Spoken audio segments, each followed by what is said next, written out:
नमस्कार, मी डॉक्टर कविता राणे. लक्षवेधीमध्ये आपल्या सर्वांचं स्वागत. एका बाजूला डोंगर, दुसऱ्या बाजूला दरी, काळा कुट्ट अंधार, हातात साधा बिस्किटचा पुडा नाही की पाण्याची बाटली नाही. मागच्या बाजूला नजर जाईल तिथपर्यंत जागच्या जागी थांबलेल्या गाड्या, पुढच्या बाजूला नजर जाईल तिथपर्यंत जागच्या जागी थांबलेल्या गाड्या. तास दोन तास नाही, हजारो लोकांनी पोराबाळांसह या परिस्थितीमध्ये अवघी रात्र काढली. तब्बल 24 तास ही परिस्थिती होती. महाराष्ट्रातल्या सगळ्यात महत्त्वाच्या, सगळ्यात जास्त रहदारीच्या, सगळ्यात जास्त टोल आकारणी होणाऱ्या एक्सप्रेसवेवर, मुंबई आणि पुण्याला जोडणाऱ्या एक्सप्रेसवेवर लाखो प्रवाशांवर ही वेळ आणली ती एका अपघातानं आणि त्या अपघातानंतर झालेल्या गॅस गळतीनं. घाटाचा रस्ता, तीव्र उतार, कठीण चढ आणि त्यातच सगळ्या लेनमध्ये चालणारी अवजड वाहनं, यामुळे या एक्सप्रेसवेवर तसाही एक्सप्रेसवेचा फील अगदी अभावानंच येतो. दर शनिवार रविवारी या एक्सप्रेसवेवर बैलगाडीच्या गतीनं पुढे सरकणाऱ्या गाड्या हे सुद्धा आता आपल्याला नेहमीचंच झाले. इथल्या अपघातांमध्ये जाणारे जीव ही आता नित्याची म्हणावी अशी बाब झाली आहे. पण एक्सप्रेसवेवरच्या कालच्या अपघातानं परिस्थिती याहीपेक्षा जास्त चिंताजनक झाली आहे याची जाणीव आपल्याला करून दिली आहे. काल झालेल्या अपघातानंतर धोका टाळण्याच्या दृष्टीनं मार्गिका बंद करावी लागली आणि मग प्रचंड ट्रॅफिक झालं, अगदी 20-22 किलोमीटर पर्यंत. हे सगळं मान्य, पण तब्बल 24 तास प्रशासनाला हे पूर्ववत करता आलं नाही, हे गंभीर आहे. आणि त्याहीपेक्षा गंभीर आहे या सगळ्या बाबतीतली राजकीय नेतृत्वाची बेफिकिरी. आज सकाळपासून कुणी कुणाचा अपमान केला, कुणी कुणावर टीका केली, कोण कुणाला भेटायला गेलं, या सगळ्यावर सगळे राजकीय नेते तावातावानं बोलले. पण यातल्या एकाही सत्ताधारी नेत्याला 24 तास वाहतूक कोंडीत अडकलेल्या लोकांबद्दल बोलावं असं वाटलं नाही. एकाही विरोधी नेत्याला सत्ताधाऱ्यांना याबाबत जाब विचारावासा वाटला नाही. तुमचा वेळ, तुमचं आयुष्य नेत्यांच्या लेखी काय आहे याचा यापेक्षा आणखी काही पुरावा हवा असेल ना, तर अशा आणखी अपघातांची फक्त वाट बघत बसा.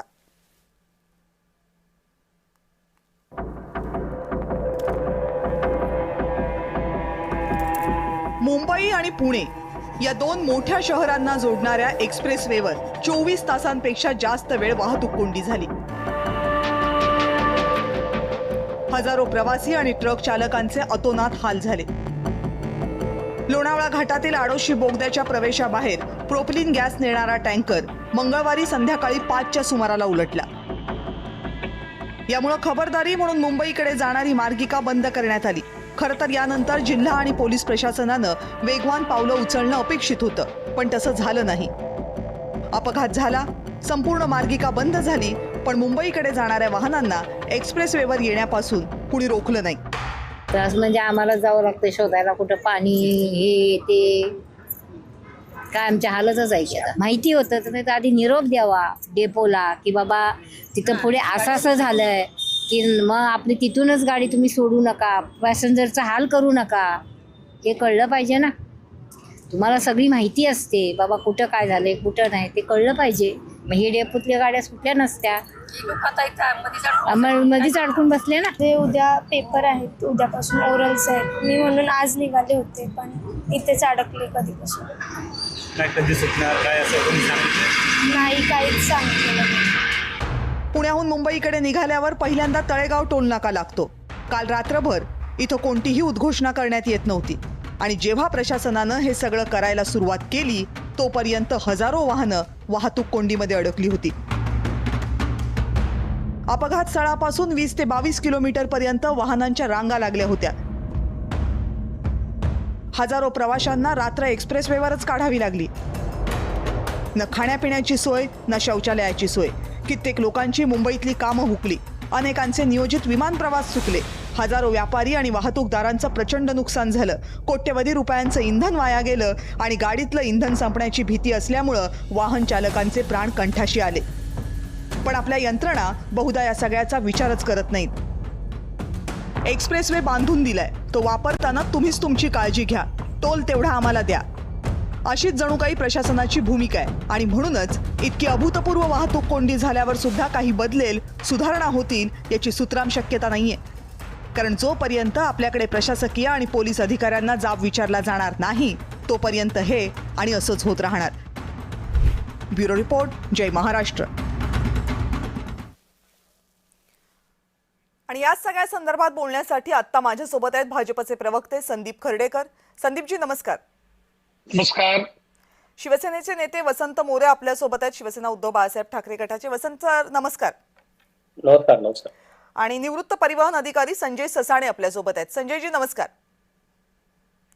मला वाटते संजयजी अजून थ्रू झालेले नाहीयेत. वसंत सर, खरं तर तुमच्यापासून सुरुवात करायला पाहिजे. अपघातांबद्दल तुम्ही नेहमी बोलत असता, पण कालच्या अपघातांनी परिस्थिती कुठपर्यंत पोहोचलेली आहे याची जाणीव करून दिली. म्हणजे ज्या रस्त्यावर हजारोंच्या संख्येनं हे गॅस टँकर चालत असतात, त्यातला एक जर कोसळला तर आपण 24 तास अख्खा एक्सप्रेस वे आपल्याला बंद ठेवावा लागतो अशी परिस्थिती येते. एवढ्या वर्षांमध्ये एवढ्या टँकर चालत असताना आपल्याला काहीच उपाययोजना दिसल्या नाहीत. आपल्याला काहीच वाटलं नाही की आपल्याकडे यासाठीची जर काही झालं तर SOP असायला हवी म्हणून. काय दिसलंच नाहीये 24 तासांमध्ये. 24 तासामध्ये ज्या नागरिकांचे हाल झाले याला सर्वस्वी जबाबदार ह्या शासन आहे. ज्या राज्य शासनाच्या माध्यमातून ह्या रस्त्यावरती टोल घेतला जातो, मला वाटतं की कदाचित ह्या कालच्या घटनेची Greenidge book of world record मध्ये नोंद झाली पाहिजे. आणि जर आता निवडणुका झाल्या ना, सगळ्या पुण्याच्या निवडणुका झाल्या, मुंबईच्या झाल्या, महाराष्ट्रातल्या सगळ्या निवडणुका पार पडल्या, आता जर हाच प्रसंग निवडणुकीच्या अगोदर जर घडलेला असता तर नेत्याने हेलिकॉप्टरने तिथं पोहोचले असते रस्त्यावरती आणि तिथे लोकांना मदत देऊ केली असती. परंतु आता निवडणुका झाल्यात, आता कोणाची गरज पडलेली आहे, तिकडे लोक तरफडून मरू द्यात, नाही तर त्यांना काही होऊ द्यात, ह्यांना कशाचं घेणं देणं नाहीये. जर असं असतं तर फक्त TV चॅनलवाल्यांनीच हा विषय दाखवला, म्हणून तर कमीत कमी लोकांपर्यंत हा विषय पोहोचला की बाबा माहिती घेऊन बोला, कृपया माहिती घेऊन बोला. बर संदीपजी, तुम्हाला त्यांचं म्हणणं खोडण्याची देते ना मी संधी. संदीपजी त्यांचं म्हणणं खोडण्याची देते संधी. बोलून होऊ देत त्यांना, मग येते तुमच्याकडे. बाहेर आला असेल तर बोला, तर थोडं आम्हाला पण बोलू द्या ना, का सगळीकडे गप्पच करणार. बर बोला, चला. आज जर आता या निवडणुका असत्या तर ही लोक सगळी, हे सर्व पक्षीय लोक हे त्या ठिकाणी त्यांचे चॉपर उतरले असते आणि तिथं लोकांना यांनी मदत केली असती. मग दाखवलं असतं आम्ही उन्हात कसे फिरतो, आम्ही लोकांना मदत कशी करतो. मग आता का नाही कोण पोहोचलं तिकडं? एवढ्या भल्या मोठ्या रांगा नुसत्या TV वरती दिसतात आहे, सोशल मीडियावरती ते चालू आहे. आज नाही त्या चॅनलवरती दाखवण्यात आलं, पण सरकारच्या माध्यमातून अशी एकतरी काही निघालं का, किंवा काही कुणाला आमची मदत पोहोचलीये, आम्ही इथपर्यंत पोहोचलो. या सगळ्या गोष्टी डिझास्टर मॅनेजमेंट म्हणून जो काही भाग असतो ना, तो आज खऱ्या अर्थानं उघडा पडलाय सगळा. हा मुद्दा बरोबर आहे, कारण अशा वेळेला वसंतजी गरज ही नाहीये की तुम्ही बिस्किटं वाटा आणि पाण्याच्या बाटल्या द्या. कुणाला त्याची गरज नाहीये. गरज ही आहे की जर अशी घटना घडली तर तुम्ही काय करता, डिझास्टर मॅनेजमेंट म्हणून तुमच्याकडे काय उपाययोजना आहेत, हे सवाल आपण खरं तर विचारले पाहिजेत. संदीपजी, नेते राहू देत बाजूला, त्यांच्यावर नंतर बोलू. आधी सांगा की हे डिझास्टर मॅनेजमेंटचं अपयश आहे की नाही? हे डिझास्टर मॅनेजमेंटचं अपयश नाही. हा अपघात इतका मोठा होता की त्या प्रोपेलेन गॅस जो होती ती गॅस अत्यंत ज्वलनशील आहे आणि त्यामुळे सरकारनं तातडीनं ज्या मिनिटाला याचं गांभीर्य कळलं त्या मिनिटाला NDRF पासून तज्ञांच्या टीम्स जागेवर पोहोचल्या. जागेवर पोहोचल्यानंतर त्यांनी अनेक लिकेजेस होते, ते लिकेजेस बंद करण्याचा प्रयत्न एकीकडे सुरू केला आणि दुसरीकडे दुसऱ्या टँकरमध्ये या सगळ्या प्रोपेलिन गॅस भरण्याचा प्रक्रिया सुरू केली. या सगळ्या प्रक्रियेला वेळ लागणारच होता आणि आता वसंतराव मोरे ज्या पद्धतीनं म्हणाले की कोणाला काही घेणं नाही, आपल्या माहितीसाठी सांगतो की आदरणीय देवेंद्र फडणवीसजींनी तातडीनं या सगळ्या प्रकरणाची दखल घेऊन या पुढच्या काळामध्ये अशा प्रकारचे अपघात होऊ नयेत आणि झाले तर त्याच्याशी कसं पद्धतीनं तोंड देता येईल यासाठी अहवाल तातडीनं मागवलेला आहे. तो अहवाल तयार करण्याचं कामही आता सुरू आहे. ऐका ना, असं आहे की काय एक प्रोपेलिनचा टँकर फिरत नाही आपल्या रस्त्यावर, हजारो टँकर्स असे फिरत असतात. कालच्या त्या गर्दीतल्या लोकांकडे तुम्ही ऐकलं असेल ना, किती जणांचे विमान प्रवास. ती पोरगी सांगते तिची परीक्षा आजची हुकलेली आहे. या सगळ्या नुकसानीला कोण जबाबदार? एवढा मोठा अपघात झाल्यावर, 25 तासाची वाहतूक कोंडी झाल्यावर मग आपल्याला आठवण पडते की आता याच्यावरचा अहवाल घेतला पाहिजे आणि आता उपाययोजना केली पाहिजे. मग जेव्हा ते टँकर रस्त्यावर फिरतात तेव्हा आठवण नसते आपल्याला. ऍक्सिडेंट मॅडम काही सांगून होत नाहीत. अपघात हे अचानकपणे घडतात आणि अपघात हा जो झाला यानंतर एका बाजूला वाहतूक सुरू करण्याचा पुरेपूर प्रयत्न झाला. आता सुद्धा एका लेन मधनं वाहतूक सुरू आहे. पण पुणे मुंबई महामार्गावर आपल्या एका मताशी मी निश्चितपणे सहमत आहे की ज्या मिनिटाला अपघात झाल्याची बातमी कळाली आणि त्यानंतर या रस्त्यावर प्रचंड गर्दी असणार आहे आणि पुढे वाहनं जाऊ शकणार नाहीत, त्यावेळेला अलीकडच्या टोल नाक्यावरती या वाहतुकीला थांबवायला पाहिजे होतं किंवा वळवायला पाहिजे होतं. ते झालं नाही. ही निश्चितपणे IRB जे हे संपूर्ण टोल मॅनेजमेंट करतात आणि काय रस्ता सांगताय मॅनेज करतात आयआरबीचं काय त्यांची- सांगताय संदीपजी? IRB आयआरबीचं काय सांगताय? रस्त्यात हा, म्हणजे रोड ही काय मॅनेजमेंट IRB चा वाहतूक होता. पोलिसांची जबाबदारी नाहीये का? ही काय पोलिसांची ही जबाबदारी नाहीये जबाबदारी- का? आयआरबीचं ही काय सांगताय? तेव्हा काय जबाबदारी करत होते त्या पोलीस? टोलवरती कळत सगळं नव्हतं मॅनेज आपल्याला की करण्याची रस्त्यावर होती. मुंबई पुणे एक्सप्रेसवेवर एका मिनिटाला किती गाड्या येतात याचा काही हिशोब फक्त आयआरबी ठेवते का? ही जबाबदारी फक्त आयआरबीची आहे का? आयआरबी तर सपशेल चुकलेली आहे. त्यांना तो टोल घेण्या व्यतिरिक्त काही दुसरं कामही राहिलेलं नाही, नाहीये. त्यांनी पण या आजच्या पण दिवसाचं म्हणजे हे जे लोक 24 तास आयआरबीला होते, विचारणार यामध्ये की टोल सरकारला घेऊच नाही. विचारणार का नाही? तेव्हा पोलिसांना वाटलं की हे त्यावेळेस ते ट्रॅफिक येऊच या द्यायचं 24 नव्हतं. तासामध्ये टोल घेऊच नाही ही भूमिका आमची आहेच. त्याबद्दल विषयच नाही. लोकांचे हाल झाले त्याबद्दल सुद्धा त्या ठिकाणी योग्य पद्धतीने जी काही कारवाई आहे ती अहवाल काय आल्यानंतर कारवाई करणार? होईलच. लोकांचे चुकलेले विमान प्रवास देणार आहात तुम्ही, पोरांच्या चुकलेल्या परीक्षा देणार आहात. काय कारवाई करणार आहोत संदीपजी? काही कुणाला पडलेला नाहीये. त्याच्याबद्दल अख्खा दिवस कालची अख्खी रात्र संदीपजी, कालची अख्खी रात्र, आजचा अख्खा दिवस लोक त्या वाहतूक कोंडीमध्ये अडकलेली होती. एक नेता याच्यावर बोललेला नाही. आणि वसंतजी तुम्ही पण ऐका, कारण हे सत्ताधाऱ्यांना जेवढं लागू आहे ना तेवढंच विरोधकांना पण लागू आहे. बोला आता वसंतजी.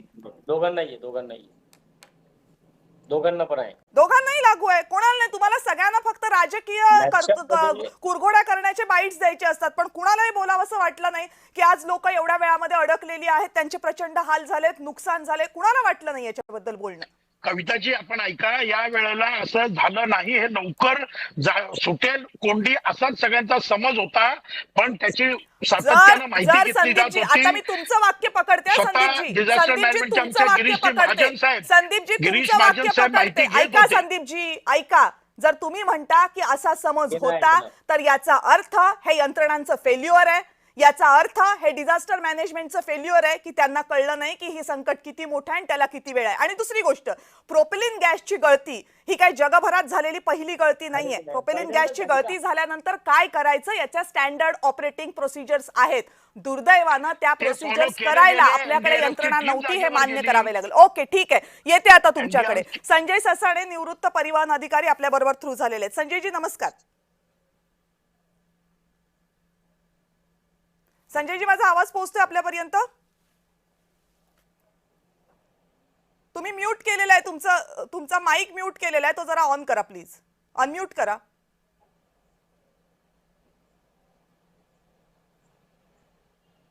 बरं, तुम्ही कोणाची तरी मदत घ्या आणि तो अनम्यूट करा. मला वाटतं त्याच्यामुळे तुम्ही काय बोलता ते आमच्यापर्यंत येत नाही. वसंत सर बोला तोपर्यंत तुम्ही. आपण या सगळ्या गोष्टी ज्या आता बोललात ना की ह्याच्या बाबतीमध्ये फक्त हा एक अपघात नाहीये. या हायवेवरती जेवढे काही अपघात होतात त्या प्रत्येक अपघातानंतर ना आपण काय शिकणार आहे का नाही? आतापर्यंत हा काय पहिलीच वेळ नाही ना त्या एक्सप्रेस हायवेवरचा अपघात होण्याची. परंतु ही अशी वेळ होती की 25 तास सलग 25 तास ट्रॅफिक जाम होतं. तरी सुद्धा ही लोक म्हणतात की आमचं मॅनेजमेंट होतं, आमचं हे होतं. कुठं होतं मग 25 तास? जो काही गॅस तिथे गळती झाली, असं जगाच्या पाठीवरती असे काय अपघात होत नाही का? याच्यामध्ये डिझास्टर मॅनेजमेंट IRB फक्त त्या ठिकाणी काय नुसते टोल घ्यायला बसवली का? आता याच्यामधनं कमीत कमी काहीतरी, आता समजा आता मिसिंग लिंक चालू होतीये. उद्या जर मिसिंग लिंक मध्ये जर तो 13 किलोमीटरचा बोगदा आहे, त्या 13 किलोमीटरच्या बोगद्यामध्ये जर असा काय एखादा प्रकार घडला तर तिथं काय अवस्था होईल 13 किलोमीटर मध्ये? याच्या बाबतीमध्ये सुद्धा सरकारने आत्ताच विचार केला पाहिजे की जर हे ओपन होतं म्हणून लोक वाचली, पण जर मिसिंग लिंक सारख्या 13 किलोमीटरच्या लिंकमध्ये जर असा काय प्रकार घडला तर काय करणार? बरोबर आहे. म्हणजे तो अगदी आणि त्या याच्या तोंडावर पडलाय. त्या बोगद्याच्या तोंडावरच पडलाय. जरा तो बोगद्याच्या आतमध्ये असतं तर खरंय तुम्ही म्हणताय ते, ही परिस्थिती आणखीन भीषण होऊ शकली असती. म्हणजे सुदैव आहे आपल्या सगळ्यांचं, सुदैव आहे आपल्या सगळ्यांचं, देवाची कृपा आहे की तसं काही घडलं नाही आणि कोणतीही जीवितहानी सुदैवानं न होता, कुणालाही कसली इजा दुखापत न होता या संकटातनं बाहेर पडलो, हे सुदैव आहे. पण यातनं काय शिकणार, हा धडा काय घेणार, हा प्रश्न महत्वाचा आहे. येऊयात त्याच्याकडे. संजय ससाणेजी, परिवहन अधिकारी म्हणून तुम्ही काम केलेलं आहे. एवढ्या वर्षांमध्ये 25 तासांची वाहतूक कोंडी एका अपघातामुळे बघितले का कधी, तीही एक्सप्रेसवेवर? मॅडम नमस्कार. नमस्कार. खरं म्हणजे सगळे जे काही बोलतायत ते त्यांच्या भावना व्यक्त करतायत आणि यातून आपल्याला जो धडा घ्यायचा आहे तो डिझास्टर मॅनेजमेंट सिस्टीम आपल्याला बऱ्यापैकी स्ट्रॉंग सगळ्यांना करावी लागणार आहे. आपल्याकडं यंत्रणा सगळ्या अस्तित्वात आहेत, परंतु त्याची जी तालीम करायला पाहिजे ती आपण करत नाहीये वेळच्या वेळी. त्याच्यामुळे ह्या यंत्रणा थोड्याशा गंजल्यासारख्या झाल्यात का काय असं मलाही आता वाटू लागलेलं आहे. मी आता प्राचार्य institute of driving training and research या सेंट्रल गव्हर्नमेंटच्या संस्थेसोबत काम करतोय. तर बेसिकली 3 गोष्टी इथं महत्वाच्या आहेत. एक म्हणजे ज्या गाडीतून हा माल जातो ती गाडी, तिची कंडिशन, त्याच्यानंतर जे चालक ह्या वाहनं चालवतायत ते, आणि तिसरं जो माल आहे त्या भरणाऱ्या कंपन्या, पाठवणाऱ्या आणि ज्यांच्यापर्यंत हा माल पोहोचतो त्या. यामध्ये रूट सर्वे होणं, कोणत्या रूटनी हा माल जाणार आहे. आणि गंमत म्हणजे आपण सगळ्यांनी उल्लेख केला की टँकर, तर हा टँकर जो आहे हा बुलेट टँकर आहे, त्याला चेसिस नसते. त्याच्या बॅलन्सिंगचा इश्यू असतो बऱ्यापैकी. त्यामुळे रस्त्यावर प्रॉब्लेम होऊ शकतो. रस्त्यावरती त्याला किती स्पीडने चालवायचा, अचानक ब्रेक मारू नये, याचं विशेष प्रशिक्षण चालकांना देणं गरजेचं आहे.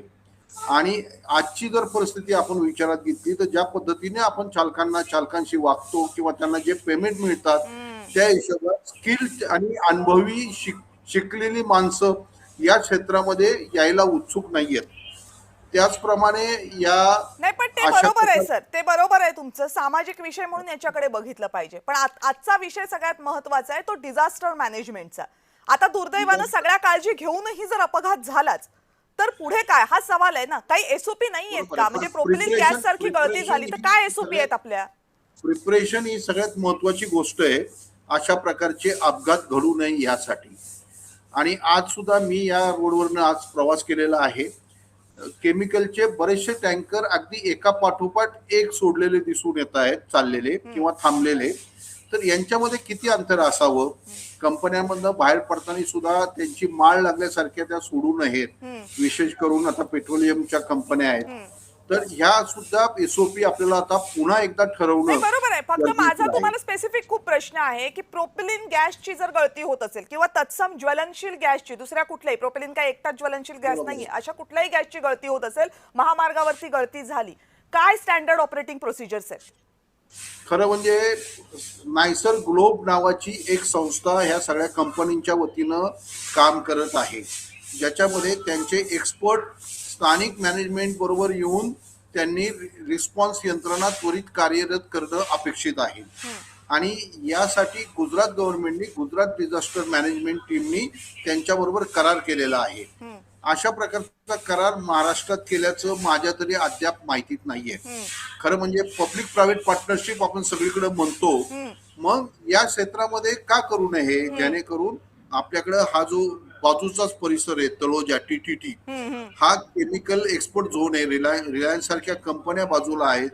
त्याच्यामुळे यांच्या कंट्रोल रूमचं किंवा यांच्या डिझास्टर मॅनेजमेंटची टीमचं सहकार्य आपल्याकडं, हे जे IRB असेल, हायवे पोलीस असतील, यांची सोबत घेऊन त्याच्यामध्ये लवकरात लवकर आपल्याला काय करता येईल याचा मार्ग काढणं अपेक्षित आहे.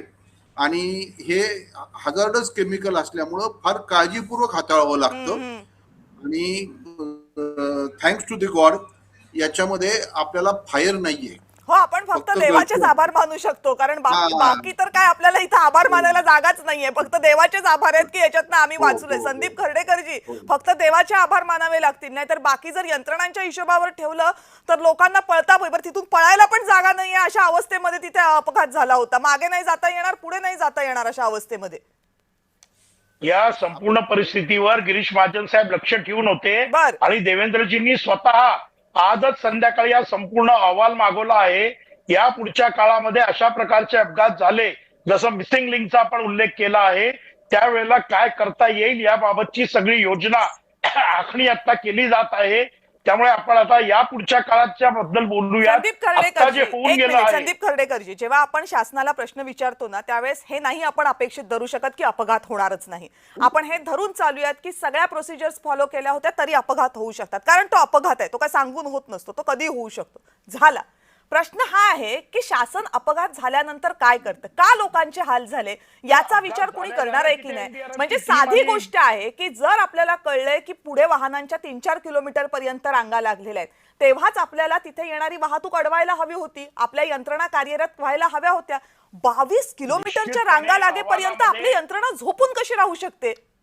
निश्चितपणे अहवालामध्ये याचाही उल्लेख होईल की ते का थांबवली गेली नाही ट्रॅफिक, आणि त्यासाठी जे कोण दोषी असतील त्यांच्या संदर्भामध्ये निश्चितपणे कारवाई होईल. कारण हे एवढं सोपं नाहीये.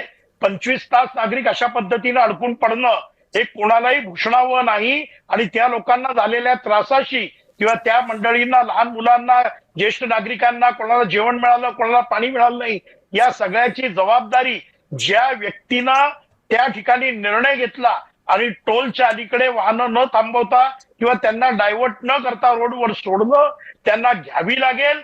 IRB ला सुद्धा अशा वेळेला कशा पद्धतीनं ते टँकर हलवायला पाहिजे होता किंवा त्या ठिकाणी काय पद्धतीनं टीम पोचवायला पाहिजे होती आणि रस्ता मोकळा करायला पाहिजे होता, हे करण्यामध्ये जर ते सक्षम ठरले नसतील तर निश्चितपणे त्याची चौकशी होईल आणि याच्यातनं नोबडी विल बी स्पेअर. देवा भाऊ हे निश्चितपणे या सगळ्याची पूर्ण माहिती घेऊन, अहवाल घेऊन त्या व्यक्तीला त्याची जागा दाखवतील अशी मला खात्री आहे. नाही, पण प्रश्न असा आहे की तसं काही होताना आता तरी दिसत नाही, अहवालाची वाट बघावी लागेल. वसंतजी, असं आहे की संबंधित महामार्ग ज्या ज्या जिल्ह्यांमधून जातो त्याचे जिल्हाधिकारी काय करत होते, संबंधित महामार्ग ज्या ज्या जिल्ह्यांमधून जातो तिथले पोलीस अधीक्षक, पोलीस आयुक्त काय करत होते, या सगळ्यांनाही तर जबाबदार धरलं पाहिजे ना. 100% याच्यामध्ये डिझास्टर मॅनेजमेंट मध्ये ह्या लोकांचा सर्वात मोठा रोल आहे. करेक्ट. ह्यांनी हा रोल त्यांचा तिथं निभावलेला नाहीये. 100% ही लोक ज्यांची आता तुम्ही मग जिल्हाधिकारी असतील, त्या ठिकाणचे SP असतील, त्या ठिकाणचे ACP असतील, ह्या सगळ्यांचा म्हणजे ते फक्त नुसते पोलीसचे नाही तर ट्रॅफिकचे सुद्धा, की ह्या लोकांनी योग्य वेळी लगेच जर तिकडं लोकांना त्यांनी मार्गदर्शन करायला पाहिजे होते की पुढे जाऊ नका, पुढे रस्ता बंद आहे. लोकांचे हाल झाले नसते ना, लोक तिथनच वळाली असती. पण 25-25 तास एका ठिकाणी उभं राहिल्यानंतर मागून, आणि हा रस्त्यावरती प्रचंड मोठ्या प्रमाणात हेवी व्हेकल येतात. मी आत्ताच जो उल्लेख केला होता की मिसिंग लिंकचा, मिसिंग लिंक ही सलग 13 किलोमीटरची आहे. बरोबर आहे. आणि या 13 किलोमीटर मध्ये जर असं काय घडलं ना तर शेकडो वाहनं, लोक मरतील गुदमरून आतमध्ये. खरं आहे. त्याच्या बाबतीमध्ये काय यांनी केलं ते तर दाखवणं. आता लोक त्या एक्सप्रेस हायवेला जायचं म्हणलं तर पहिल्यांदा विचारतील जाऊ का नको मी तिकडं.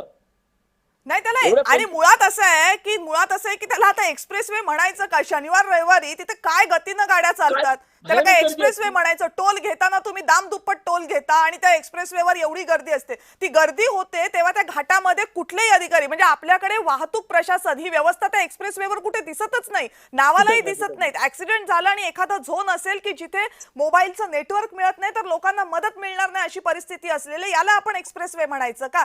पण परिवहन अधिकारी म्हणून तुम्हाला संजयजी मला हे विचारावं लागेल की ह्याच्यात RTOचा रोल काय, म्हणजे कुठे असतं RTO. इथे फक्त अपघात झाल्यानंतरची परिस्थिती नाहीये, काय पद्धतीनं चालत असतात ते टँकर त्या रस्त्यांना, त्या ट्रेलर त्या रस्त्यांना, आणि कुणाचाही त्याच्यावर काहीही कंट्रोल नसतो सगळ्या रस्त्यांवर. यांना साधी लेन खरं म्हणजे निवृत्तीनंतर मी एक्झिस्टिंग याच्याबद्दल बोलणं योग्य नाहीये, परंतु सध्या ITMSच्या सिस्टीमद्वारे वाहनं रस्त्यावर न थांबवता चेकिंग करण्याची पद्धत सुरू झालेली असल्यामुळं प्रत्यक्ष अधिकारी रस्त्यावर थांबण्याचं प्रमाण कमी झाल्याचं दिसतंय.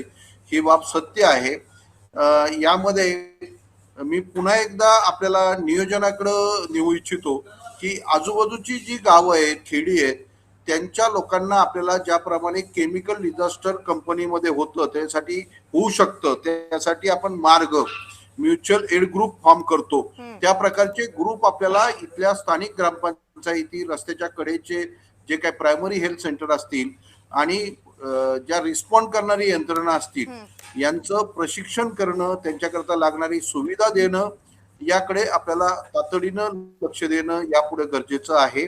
इव्हन अधिकाऱ्यांच्या सिलेबसमध्ये हा जरी भाग असला तरी सुद्धा प्रत्येक अधिकारी त्याच्यामध्ये ट्रेन झालेला आहे असं नाहीये आज. त्यामुळं सगळ्या अधिकाऱ्यांचं ट्रेनिंग अशा प्रकारच्या डिझास्टर मॅनेजमेंटमध्ये होणं अत्यंत गरजेचं आहे. ते होत नाहीये म्हणजे, आणि त्या अधिकारी समजा त्या अधिकाऱ्यांनी कितीही प्रयत्न केले तरी अशा परिस्थितीमध्ये त्यांना योग्य त्या यंत्रणा पुरवणं आवश्यक असतं, साधन सामुग्री पुरवणं आवश्यक. म्हणजे अशा प्रकारे गॅस लिकिंग जर होत असेल तर काही किट्स असतात ज्याच्याशिवाय त्या अधिकाऱ्यांनी तिथे जाणं अपेक्षित नसतं. जर त्या आपण पुरवणार नसू तर लोकांच्या नाही, आपण अधिकाऱ्यांच्या पण जीवाशी खेळणार आहोत. तो धोका आपल्याला पत्करायचा आहे का याचाही विचार व्हायला पाहिजे. म्हणजे फक्त प्रशिक्षण देऊन भागणार नाही, संसाधनांची व्यवस्था करायला पाहिजे, ती होत नाहीये. आणि सगळ्यात महत्वाचं मला जे असं वाटतंय ना की रस्ते बांधणं, मोठे रस्ते बांधणं हे आपल्या राजकीय यशस्वीततेचं द्योतक बनत चाललेलं आहे. पण फक्त रस्त्यांची लांबी वाढली, रस्ते फायद्यात आले, तिथना मिळणारा टोल आणि रस्त्यावर झालेला खर्च यांचं गणित जुळलं म्हणजे राज्याची प्रगती होत नाही.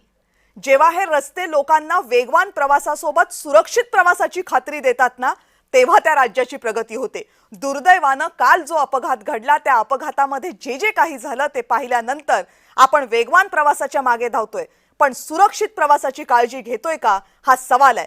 काल सुदैवानं लाख मोलाचे सगळे जीव वाचले, पण प्रत्येक अपघात तसा नसेल. आणि म्हणूनच या अपघातामधून आत्ताच वेळ आहे तेव्हा धडा घ्या. आणि भविष्यात जेव्हा अशी गॅस गळतीचे अपघात होतील त्यावेळेस ना लोकांचे जीव जातील आणि ना लोकांचा खेळखंडोबा होईल याची काळजी घेणारी यंत्रणा तयार करा, एवढीच प्रशासनाला आणि सरकारला विनंती. आपण सगळेजण या चर्चेमध्ये सहभागी झालात, सगळ्यांचे मनापासून आभार. लक्षवेधीमध्ये वेळ झाली इथेच थांबण्याची. पाहत रहा जय महाराष्ट्र.